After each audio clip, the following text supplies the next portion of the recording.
সম্মানিত দর্শক শ্রোতা, আমি এখন দাঁড়িয়ে আছি ছায়ার হাওরের মাঝখানে। এটি হইল শাল্লা উপজেলার বড় কয়েকটা হাওরের মধ্যে একটা। এখান থেকে এক পাশে আছে মাহমুদনগর, আরেক পাশে আছে সুলতানপুর, আর এই পাশে গেলে হলো সাতপাড়া সহ অন্য জায়গায় যেতে যেতে আজমিরি যাওয়া যায়। আর এই পাশে আছে হইল শাল্লারি, শুকলাইন সহ আনন্দপুর সহ এই গ্রামগুলো। এটা একটা বিরাট হাওর। এই হাওরে দেখেন এখানে যে এইভাবে পানি এসে গেছে, এটা আশ্চর্যজনক বিষয়। এখানে খালি শুধুমাত্র এই সময় থাকার কথা ধান আর ধান।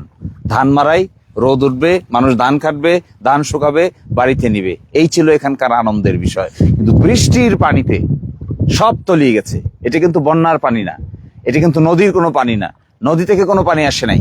এটা হলো বৃষ্টির পানিতে তলিয়ে যাওয়ার ফলে যে অবস্থা দাঁড়িয়েছে, এটা অস্বাভাবিক। এই অঞ্চলের মানুষ কখনো এগুলো দেখে নাই। আমরা ছোটবেলা থেকে এখানে বড় হয়েছে, আমরাও কখনো শুনি নাই যে বৃষ্টির পানিতে হাওর এভাবে তলিয়ে যায়। হাজার হাজার একর জমি তলিয়ে গেছে, হাজার হাজার মন ধান এখন আর এমন অবস্থায় রূপান্তরিত হয়েছে। একটু আগে আপনারা দেখবেন, আমি দেখিয়েছিলাম যে ধান গরম হইতে হইতে ধানের ভিতর জ্বালার জন্ম নিতেছে, চারার জন্ম নিতেছে। এই ধান কাটে কোনো লাভ নাই। এই ধান যারা কাটতেছে তাদের আরো মহাবিপদ। কেটে কিছুটা রাখছিল, এগুলো এখন গরু খাবে কি, মানুষ খাবে কি, এক মানবিক বিপর্যয় দেখা দিয়েছে। এই জায়গায় সবচাইতে ইম্পর্টেন্ট হলো এখন সহযোগিতার হাত বাড়িয়ে দেওয়া। আরেকটা অভিযোগ এখানে করতেই হবে, এই পিআইসির অপরিকল্পিত বাঁধের কারণে এই দশা হয়েছে। পানি নিষ্কাশনের কোনো ব্যবস্থা নাই। পানি যে আসবে, বৃষ্টির পানি, পানি যাবে কোথায়? হাওর হয়ে গেছে উপরে, বিল নাই, বিলকে কয়ে ফেলছে শুকাইয়া, পানি ধরার জায়গা নাই। আগে যেমন ছিল বড় বড় বিল ছিল, বৃষ্টির পানিকে বিলে জমা হতো, এটাও নাই। চতুর্দিকে দিচ্ছে বাঁধ, অপরিকল্পিত বাঁধ। এরপরে বৃষ্টি যখন হয়, ওই পানি আর নিষ্কাশনের কোনো ব্যবস্থা নাই। এই পানি যাবে কোথায়? দেখেন এই পানি জমে হাজার হাজার একর জমি এই হালত দাঁড়িয়েছে। দেশের বাইরে যে যেখানেই আছেন, যেভাবে যে অবস্থায় আছেন, এই সরকার তাড়াতাড়ি এনভায়রনমেন্ট অ্যাসেসমেন্ট করেন। আমি 6 মাস 1 বছর থেকে এই কথা বলে আসতেছি। এনভায়রনমেন্ট অ্যাসেসমেন্ট করেন, পরিবেশগত অ্যাসেসমেন্ট করেন, অফিসার পাঠান। ভবিষ্যতে আর এই ধরনের বান দিবেন না, এই সমস্ত যন্ত্রণা করবেন না মানুষকে। মানুষের উপকার তো করতে পারেন না, বরং একটা যন্ত্রণার জন্ম দিয়েছেন। এমন এক যন্ত্রণা যেখানে মানুষ একমাত্র ফসল বুড়ো ধান, আর কোনো ফসলও নাই। তা এরপরে করবে কি? এটা নিয়ে যাওয়ার পরে নিজে খাবে কি, পরিবার রেখা হবে কি, গরু রেখা হবে কি, আর সন্তানাদিদের লালন পালন করবে কি করে? এই অবস্থায় এইখানে কাউকে দোষে লাভ নাই। সরকারের উচিত এখানে লোক পাঠাবেন, অ্যাসেসমেন্ট করবেন, করে এখানে এমন পরিবেশ ভবিষ্যতে আনতে হবে যেন শুধু এই হাওর না, ছায়ার হাওর থেকে শুধু চেষ্টা করলে কাজ হবে না। এই সমস্যা পুরা ভাটি অঞ্চলের এর মধ্যে। এটা রফিনগর অঞ্চল দিকেও আছে, খালিয়াজুরির কিছু হাওরে আছে, ওইদিকে আমি দেখছি ইটনা মিটাবনের কিছু হাওরে আছে, এদিকে দিরায়ে আছে, জামালগঞ্জে আছে, মধ্যনগরে আছে। এই পুরা নিম্নাঞ্চলের একই হালত। এখানে অপরিকল্পিত বাঁধ দিয়ে পানি নিষ্কাশনের কোনো ব্যবস্থা রাখা হচ্ছে না। এখানে আপনারা অপরিকল্পিত বাঁধ দিবেন না। অপরিকল্পিত বাঁধ না দিয়ে ইন্টিগ্রেটেড প্ল্যান করতে হবে, সমন্বিত প্ল্যান। এই পানি আসবে কি করে, যাবে কি করে, সুইচ গেট কোথায় হবে, বৃষ্টির পানি জমলে কোথা থেকে যাবে, বিলগুলোকে কিভাবে খনন করবেন, খালগুলোকে কিভাবে খনন করবেন, নদীগুলোকে কিভাবে খনন করবেন। এটা শহরের খননের মতো না, এটা হাওরের খনন।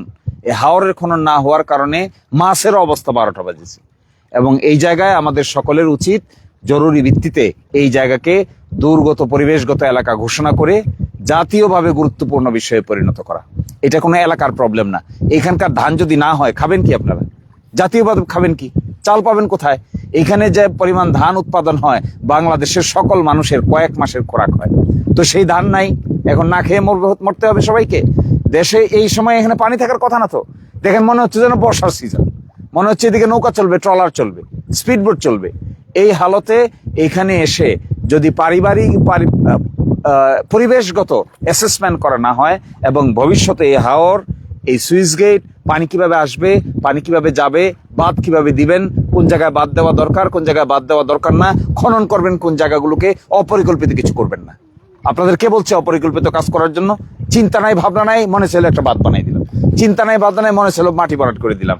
কান্দাগুলোকে কাটে শেষ করেন, গরু খাবে কি? এই জিনিস যদি ভালো করে বুঝে না আসে, তাহলে এই দিরাই, শাল্লা শুধু না, আশেপাশের যে গ্রাম থানাগুলো আছে, এখানে খালিয়াজুরির মানুষও এটাতে পড়বে, এখানে আজমিরিগঞ্জের মানুষও এটাতে পড়বে, এখানে জামালগঞ্জের মানুষ এটাতে পড়বে, মধ্যনগরের মানুষ এটাতে পড়বে। এই ইস্যুগুলোকে সামনে নিয়ে মানুষকে যদি বাঁচাইতে হয় সত্যিকার অর্থে, তাহলে এই সমস্ত ছেলে খেলা করলে কাজ হবে না। আর দুর্নীতি তো আছেই, বা একটা দিবেন 2 টাকার মাটি কাটে আর 5 টাকা খেয়ে আউট করে দেয়। এগুলো থেকে মুক্তি না পাইলে এই অঞ্চলের মানুষের মুক্তি, একটা ফসল মারা গেলে আবার দাঁড়াইতে যে কি কষ্ট, আপনার বাড়ি এখানে না হলে বুঝতে পারবেন।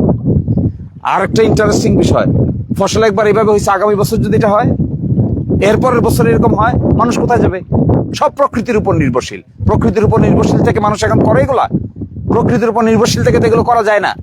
প্রকৃতিকে কিভাবে সায়েন্টিফিক ওয়েতে, বৈজ্ঞানিক ভাবে প্রকৃতিকে বশীভূত করা যায়, সেই বুদ্ধি এখানে করতে হবে। এই বুদ্ধি ছাড়া মানুষের জীবন বাঁচানো সম্ভব না। সকলেই মানবিক হাত বাড়িয়ে দেন।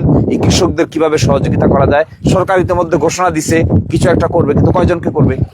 সরকারের পক্ষে কয়জনকে দেখা সম্ভব? কয়টা মানুষকে দেখা সম্ভব?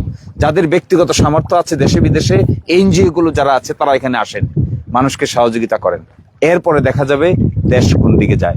যদি এগুলো করা না যায়, তাহলে গ্রাম বাংলার আমাদের জন্ম হয়েছে এখানে, এই মাটিতে আমরা বড় হয়েছি, এই পানিতে খেলে দুলে সাঁতার কেটে আমরা বড় হয়েছি, এই জন্য এটার প্রতি আমাদের দরদ বেশি।